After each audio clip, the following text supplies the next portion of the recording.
దీపావళి, ధనత్రయోదశి. బంగారం రేట్లు అమాంతంగా పెరిగిపోతున్నాయి. రోజు అంటే 1979 తర్వాత అలాంటి సిచ్యువేషన్ ఇప్పుడే వచ్చింది. అబ్బా! ఇదంతా మాకు తెలిసిందే. బంగారం రేట్లు పెరిగిపోతున్నాయి. మ్యాటర్ ఏంటి చెప్పు గురు అనుకుంటున్నారా? ఇప్పుడున్నటువంటి ఈ సిచ్యువేషన్‌లో అంటే దాదాపు 1,20,000, 1,20,000 దాటిపోయి బంగారం వెళ్తుంది. 10 గ్రాముల బంగారం ధర.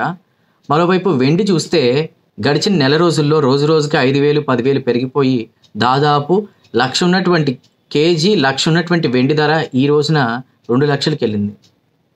ఇదంతా ఎందుకంటే మరి ఇప్పుడు ఈ టైంలో బంగారం కొనడం, బంగారం వెండి మీద ఇన్వెస్ట్ చేయొచ్చా లేదా అనేటువంటిది పెద్ద డౌట్. అవునా? అంటే ఎక్కువ ఉంది రేటు, ఇంకా ఫ్యూచర్లో పెరిగిద్దేమో అని కొందామని చూస్తున్న వాళ్ళకి, అమ్మో ఒకవేళ కొన్న తర్వాత రేపటి రోజున అది దాని వాల్యూ తగ్గిపోతే, రేటు పడిపోతే అన్నటువంటి వాళ్ళకి ఒక కన్క్లూషన్. అసలు దానికంటే ముందు ఒక చిన్న పాయింట్ చెప్తాను. అదేంటంటే అసలు బంగారం రేటు ఎందుకు ఇంతలా పెరిగిందంటే యుఎస్, చైనా ట్రేడ్కి సంబంధించిన ఇష్యూస్ కావచ్చు, ఆ కాన్ఫ్లిక్ట్స్ కావచ్చు, ఈస్ట్ ఆ ప్లేస్లో కూడా ఈస్ట్ యూరోప్లో నెలకొన్నటువంటి పరిస్థితులు కావచ్చు, యుద్ధాలు కావచ్చు, ఆ తర్వాత రకరకాల వరల్డ్ వైడ్గా ప్రపంచవ్యాప్తంగా నెలకొన్నటువంటి కాన్ఫ్లిక్ట్స్, అదేవిధంగా ముఖ్యంగా దాదాపు అందరూ ఈటీఎఫ్ వైపు, గోల్డ్ ఈటీఎఫ్ వైపు చూశారు. అంటే ప్రపంచంలో ఇలాంటి పరిస్థితులు నెలకొన్న టైంలో ఇప్పుడు గనక మనం గోల్డ్ ఈటీఎఫ్ అంటే డిజిటల్ గోల్డ్ అనమాట.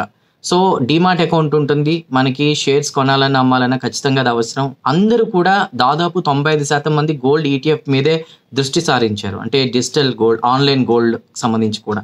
సో అదొక రీజన్.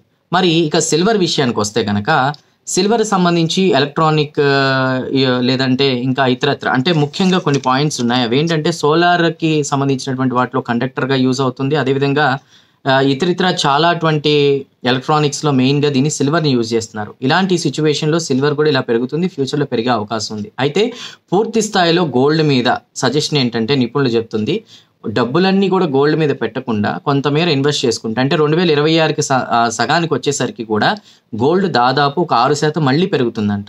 సో పూర్తిగా ఇన్వెస్ట్ చేయకుండా వివిధ రకాలుగా ఇన్వెస్ట్ చేసుకుని గోల్డ్ మీద కూడా ఇన్వెస్ట్ చేస్తే బెటర్. అంతేగాని అధిక మొత్తంలో గోల్డ్ మీద పెట్టడం వల్ల ఫ్యూచర్లో ఏమైనా ఇబ్బందులు వస్తాయని నిపుణులు చెప్తున్నారు.